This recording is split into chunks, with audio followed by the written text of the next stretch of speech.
పశ్చిమ గోదావరి జిల్లా నరసాపురం మండలం చిండలంక దగ్గర బోటు బోల్తా పడింది.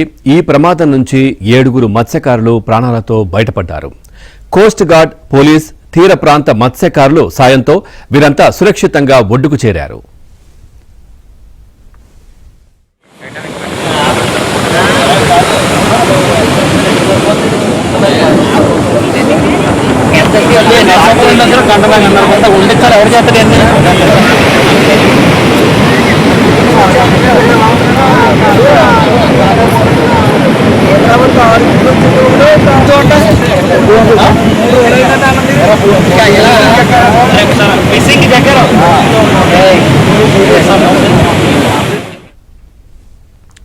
రాత్రంతా పునరావాస కేంద్రాల్లో ఉన్న మత్స్యకారులు ఉదయం మళ్లీ బోట్లు ఎక్కి ప్రమాదం జరిగిన బోటు దగ్గరకు వెళ్లారు. కాకినాడ నుంచి వచ్చినటువంటి మరో బోటు సాయంతో ధ్వంసమైన బోటును ఒడ్డుకు చేర్చే ప్రయత్నం చేస్తున్నారు. స్థానిక మత్స్యకారులు, కోస్ట్ గార్డు, పోలీసులు వచ్చే వరకు నడి సముద్రంలో బిక్కుబిక్కుమంటూ గడిపామని, వారు రక్షించకపోతే ప్రాణాలతో బయటపడేవారు కాదని ఆవేదన వ్యక్తం చేశారు. మత్స్యకారులంతా కాకినాడకు చెందిన వారిగా గుర్తించారు.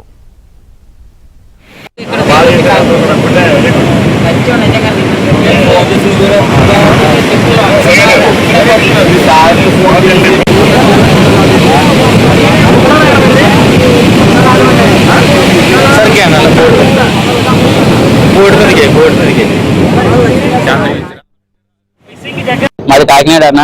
మేము పోయిన మంగళవారం యాటకొచ్చాం. 5 రోజులు యాట చేసుకున్నాము. ఈ లోపల బోటుది షాప్ పోయింది. పోయిన టర్నింగ్ తిరగక అక్కడ లంగారు వేసుకుని సముద్రం మధ్యలో 3 రోజులు ఉన్నాం సార్. మా జాయింట్ బోట్ వచ్చి ఫోన్ చేస్తే వచ్చి సగం దూరం తీసుకొచ్చి ఆఫ్ చేసి వాళ్ళు వేసుకుంటానని వెళ్ళిపోయాడు సార్. అలాగే వెళ్ళిపోయి మళ్ళీ నిన్న సాయంత్రం వచ్చి బోట్ ఇక్కడికి లాక్కొచ్చారు సార్. లాక్కొచ్చి కింద నుంచి పైదాల నుంచి రాకుండా తీసుకొచ్చి ఇసుక దెబ్బల మీద తగిలించేసారండి. మా జాయింట్ బోటు మమ్మల్ని లాగితే దాన్ని చెక్క ఊడిపోయి అది మునిగిపోయే పరిస్థితుల్లో ఒక బోట్ వచ్చి ఆ బోట్ను లాక్కుని దరికి తీసుకెళ్ళిపోయింది సార్. మేము ఇంకా ఎక్కడ చిక్కుపోయి కొద్దిగా తేలేక ఊరు ప్రజలు, పెద్దలు అందరూ మాకు రాత్రి 1 గంట వరకు వీళ్ళ సహాయంతో మేము రానన్నా, పోలీసు వారి సాయంతో, ఈ బాబాయ్ సాయంతో, అందరి సాయంతో సగం మధ్యలో నీటుగా వచ్చి మా దగ్గర తోట తీసుకుని మమ్మల్ని జాతీయ దరికి చేర్చారు సార్ వీళ్ళందరూ.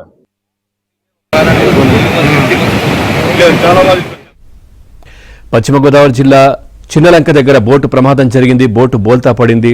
సో ఈ ప్రమాదంలో సురక్షితంగానైతే కోస్ట్ గార్డ్, పోలీసులు వారిని ఒడ్డుకు చేర్చడం జరిగింది. దీనికి సంబంధించి మరింత సమాచారాన్ని మా కరెస్పాండెంట్ రాంబాబు అందిస్తారు. రాంబాబు, పూర్తి డీటెయిల్స్ ఏంటి? పవన్, మనం చూస్తున్నాము నర్సాపురం మండలం చిన్నలంక దగ్గర అయితే మత్స్యకారుల బోట్ అయితే బోల్తా పడింది.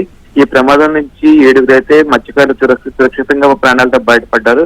మొత్తం వివరాలు పరిశీలిస్తే వారం క్రితం కాకినాడ సంబంధించిన బోట్ ఫిషింగ్ కోసం సముద్రంలోకి వెళ్ళింది. వీళ్ళు ఫిషింగ్ ముగించుకొని వస్తున్న సమయంలో నరసాపురంలోని చిన్నలంక రేవు వైపు వస్తున్నారు. ఈ క్రమంలోని ఒక బోటు మరమ్మతుకు గురైంది. దీంతో ఆ మరమ్మతుకు గురైన బోటును మళ్ళీ ఒడ్డు చేర్చడానికి మరో బోట్ అక్కడికి వెళ్ళింది. ఈ 2 బోట్లు వస్తున్న సమయంలోని ఇసుక మేటల దగ్గరికి వచ్చేసరికి ఈ 2 బోట్లు ఇసుక మేటలో ఢీకున్నాయి. అయితే ఈ ఇసుక మేటలో ఢీకున్న 2 బోట్లో ఒక బోట్ అయితే సురక్షితంగా బయటకు వచ్చి ఒడ్డుకు చేరిపోయింది. అయితే మరో బోటు మాత్రం ఇసుక మేటలు ఢీకొని బోల్తా పడింది. దీంతో అందులో ఉన్న 7 మత్స్యకారులు ప్రాణాలతోటి బయటపడడానికి ఎదుగుండి ఒడ్డుకు చేరే ప్రయత్నం చేశారు. ఈ సమాచారం తెలుసుకున్న స్థానిక మత్స్యకారులు, అదేవిధంగా కోస్ట్ గార్డు సిబ్బంది, పోలీసులు వారిని రక్షించే ప్రయత్నం చేశారు. ఆ 7 సురక్షితంగా అర్ధరాత్రి సమయంలోని నరసాపురం చిన్నలంక తీరాలతో చేర్చారు. వీరు 7 ఈ రోజు ఉదయం వరకు అక్కడ ఉన్న మత్స్యకారుల పునరావాస కేంద్రంలో ఉంచారు. అయితే ఈ రోజు ఉదయం మళ్ళీ మత్స్యకారులందరూ ఎక్కడైతే బోటు తిరగబడిందో అక్కడికి వెళ్ళారు. ఎందుకంటే వీళ్ళు ఫిషింగ్ చేసిన బోట్లని చాలా మత్స్య సంపద ఉంది. ఎందుకంటే వారం రోజుల నుంచి వీళ్ళు ఫిషింగ్ చేస్తున్నారు. ఆ చేపలు అవన్నీ ఆ బోట్ లో ఉన్నాయి. దాంతో ఆ బోట్ లో ఉన్న చేపలను బయటకు తీసుకురావడానికి, ఆ మత్స్య సంపదను బయటకు తీసుకురావడానికి, అదేవిధంగా బోల్తా పడిన బోటును ఒడ్డు చేర్చడానికి అయితే ప్రయత్నాలు చేస్తారు. మళ్ళీ ఈ రోజు ఉదయం అక్కడికి వెళ్లి ఆ బోట్ ను బయటకు తెచ్చే ప్రయత్నం చేస్తున్నారు. దీనికి సంబంధించి కోస్ట్ గార్డు కూడా వాళ్ళకి సహాయ సహకారాలు అందిస్తుంది. అయితే 7 మత్స్యకారులు ప్రాణాలతో బయటపడడంతో స్థానికులు అయితే ఊపిరి పీల్చుకున్నారు. Pawan, thank you Rambabu, thanks for the updates.